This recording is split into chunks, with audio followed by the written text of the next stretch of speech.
UK is a popular study destination welcoming over 600,000 international students in 2024.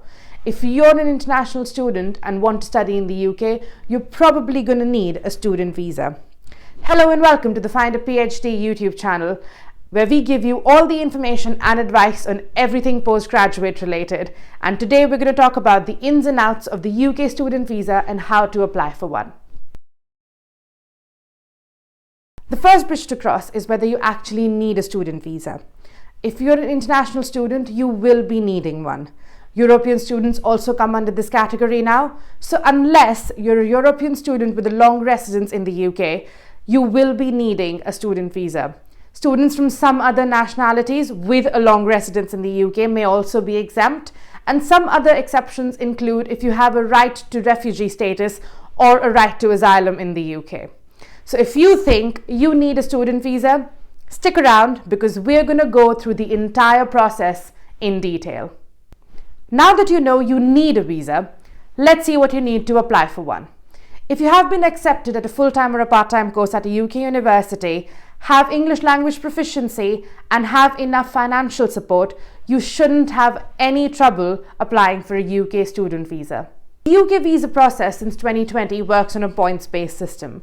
There are points attached to each of these three requirements. There are 50 points for confirmation of studies, 10 points for English language proficiency, and 10 points for financial support.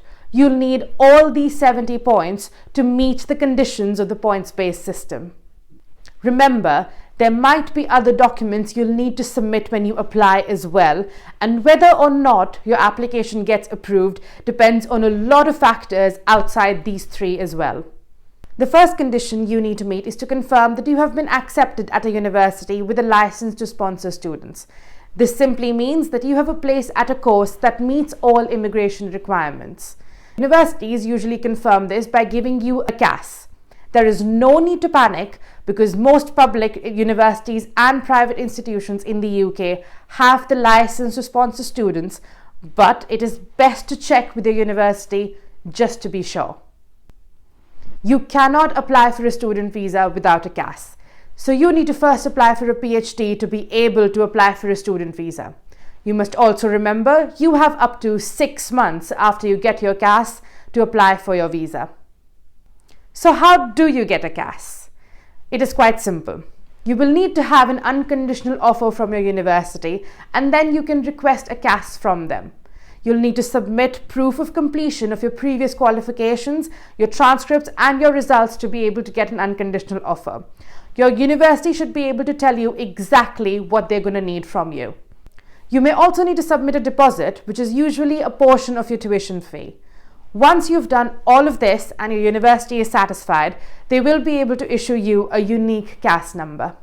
The other condition you need to meet is to show that you have enough funds to cover your costs while you're in the UK. You can either have enough money on your own or have enough funding. You must be able to show that you have enough money to cover your tuition fee and your living costs for the first 9 months of your stay. The living cost requirement is calculated depending on where in the UK you are going to stay. Students in London need to have access to more money than others. If you're in London, you need to have at least £1,334 a month or £11,385 for the first 9 months. If you're elsewhere in the UK, you need to have at least £1,023 a month or £9,207 for the first 9 months. You need to provide sufficient documentation to show that you have access to this money.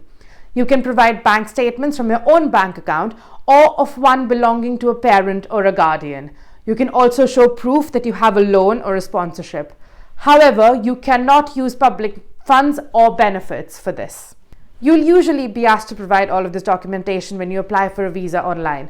You won't need to submit this to your university when you apply for your course. You'll also need to have sufficient proficiency in English, which means you should be able to read, write, speak, and understand English. You'll need to provide an English language test result. Usually, your university will ask you for it when you apply for your course. And if you've already submitted it when you apply to your university, you may not need to submit it when you apply for your visa. However, it is best to have it at hand just in case you're asked for it.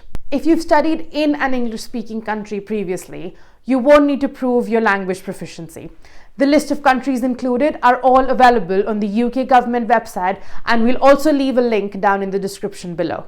If you do have to provide a test result, the IELTS is the most popular English language test and is accepted widely across the UK. There are some other tests like the TOEFL, the Cambridge certificates, and the PTE, which are also accepted in the UK. There will probably be minimum score requirements for your course, so make sure you thoroughly prepare before sitting for the test. Remember, these tests also have a timed validity, so make sure you apply for your course and your visa within this time period. Once you have all these bits together, the actual application is fairly simple. You can apply on the UK government's website, and you'll need your unique CAS number, passport, and electronic copies of these documents at hand. You may be asked to fill in these details and upload these documents when you make the application. There may be some supporting documents that are asked of you, but these depend on your circumstances, and usually you'll be told what you need to submit when you make the application, or the government will reach out to you later if they need any more information. In addition to making the online application, you'll also need to visit a visa centre in your home country. This is usually to submit a photograph and your biometrics. These are used to create your biometric residence permit when you arrive in the UK. There are some costs related to making your student visa application. There's an application fee of £490 that you have to pay when you make the online application. In recent UK visa changes, it was announced that both applicants from outside the UK and inside the UK now have to pay the same fee. You will also need to pay an immigration health surcharge, which is a fee you pay to be able to use healthcare services under the NHS during your stay in the UK. The IHS is now £776 a year, and this is paid in full at the time you make the online application. Your student visa is valid for the duration of your course plus an extra 4 months. If you wish to live in the UK for longer, you will need to apply for another visa. As a graduate, you can stay in the UK for up to 3 years under the graduate route, which is the UK's post-study work visa. However, when you first receive your visa, you will be given a short-term entry permit, also called a vignette, which will allow you entry into the UK once. Once you're in the UK, you can collect your biometric residence permit, which is going to be valid for the entirety of your visa and will be your legal immigration document going forward. You must collect your BRP from your university either within 10 days of arriving in the UK or before your short-term vignette expires. As a student, you're also allowed to work part-time while you study. You're allowed to work up to 20 hours a week during term time, and you can work full-time during holidays. However, to be able to work part-time while you study, you should be enrolled on a full-time course. Part-time students on a student visa are not allowed to work while they study. However, after the recent visa changes, only students on a research degree can bring dependents with them. This means PhD students can definitely bring their family and children with them to the UK. However, taught master's students will not be allowed to. Some master's degrees, like an MRes, are classified as a research degree, in which case you will be allowed to bring dependents to the UK. Just check with your university whether your course is a research degree before you decide. So this is how you can apply for a UK student visa. I know it seems like a lot, but just make sure that you take it step by step and keep checking you have everything in the right order. For more advice videos like this one, subscribe to our channel and give us a like if you found this information useful. Bye for now.